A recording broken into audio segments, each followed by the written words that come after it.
it's me, Jalali, and you're watching my vlog for my young adult historical fiction and Andalus adventure. Now, last time I talked a little bit about the Umayyads who landed in Iberia in 711 CE. It was the beginning of the rise of Al-Andalus and the fall of the Visigoth kingdom. Now, you might be wondering who exactly were the Visigoths. So, let's find out.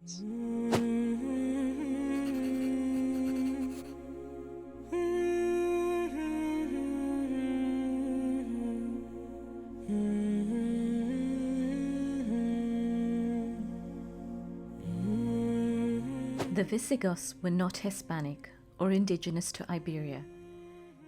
They were a Germanic people who sacked Rome in 410 CE, taking over the province of Hispania in the Iberian peninsula. By 510 CE, they had established their capital in Toledo, but their society was very mixed.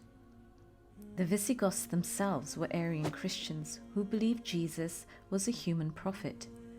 And for a while this belief had been established by King Euric from the year 476 CE, making it the official religion across the domain. Still, there were Hispano-Roman subjects who followed Orthodox or Catholic Christianity, and also Jewish communities living amongst them.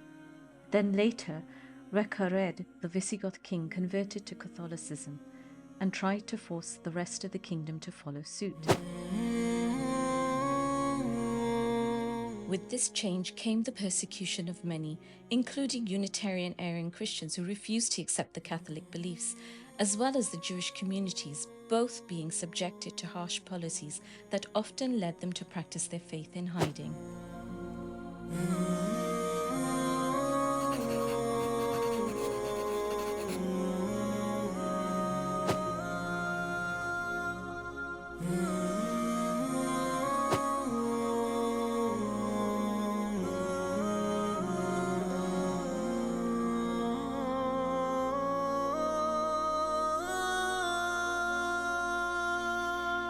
Stalactites and other elements of nature have influenced Islamic architecture as well as geometric patterns.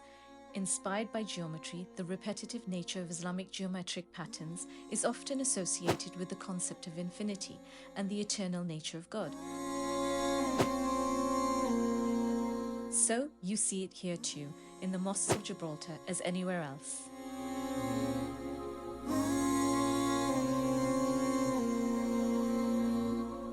Anyhow, coming back to the Visigoths. Also, the strictures of feudal system, that is a society organized by classes, meant life was very harsh for most people.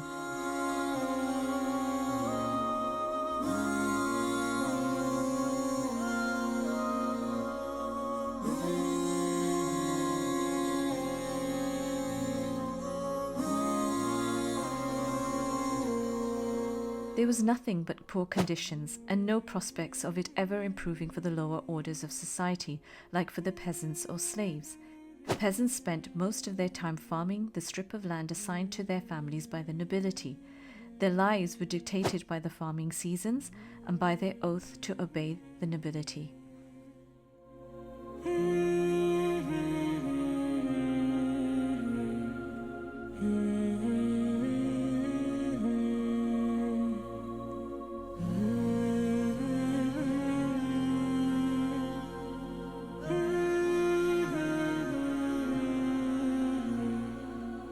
Normally, whatever historical sources or stories I had read, the story mostly began with Count Julian's daughter being sent to the court of Toledo, where she was mistreated by the Visigoth king.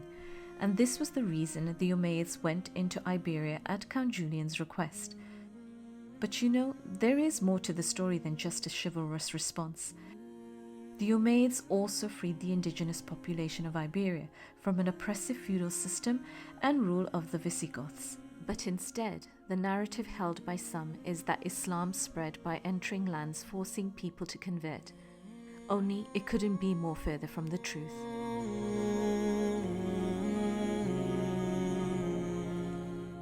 So here are some facts from across different periods in history to prove my point.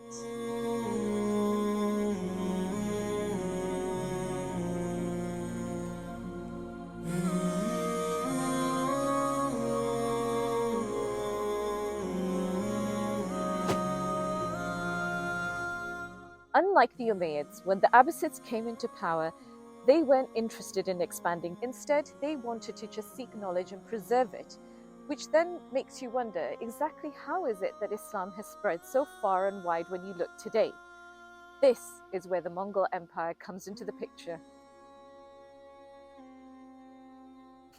A nomadic people, they practiced shamanism, worshipping sky gods. When the Mongols left the grasslands of their home and moved west across the Eurasian steppes, they conquered and raided huge areas of land to become one of the largest empires of all time.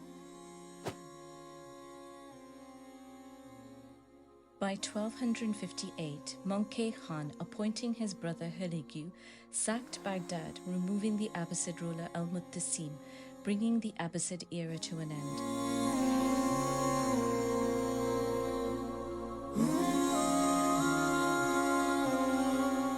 It was 2 years later, in the Battle of Ain Jalut, that the Mamluks of Egypt finally halted the progression of the Mongol Empire.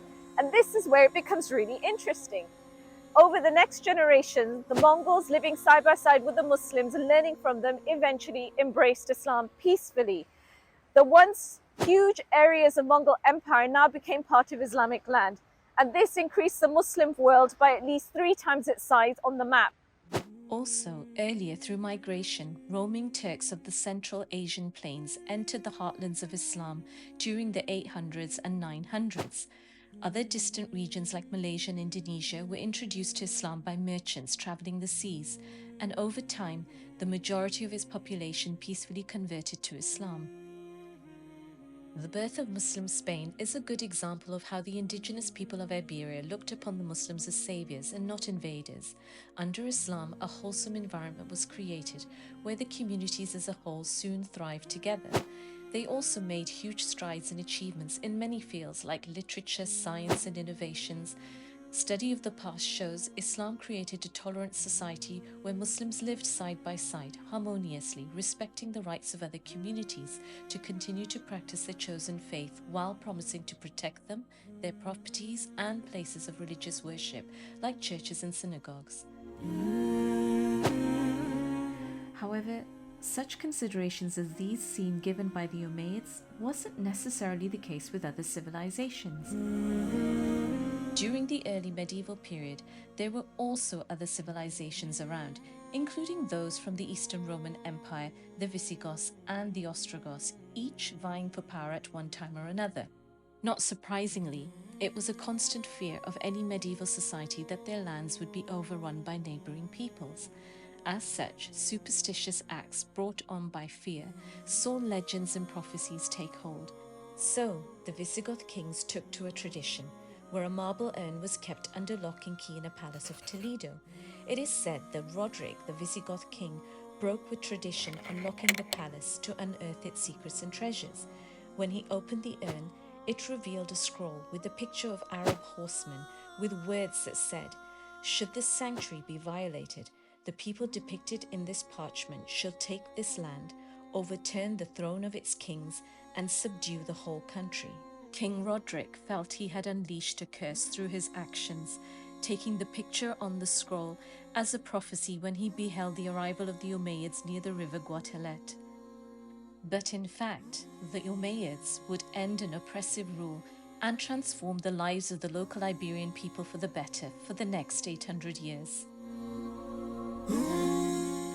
And this is how my story unfolds, following the lives of another of my protagonists, Ben and Bella, who live under the Visigoth kingdom, a life of secrecy and deception. I'll leave you to guess which community they came from, but of course all will be revealed in my next vlog. So now you know about the Visigoth kingdom, but what was life really like for the peasants living under their rule? Well, this is where my story begins, and I'm going to be taking you to a key location where you can see what I saw when I was writing. So make sure you subscribe, turn on your notifications, and watch the next video.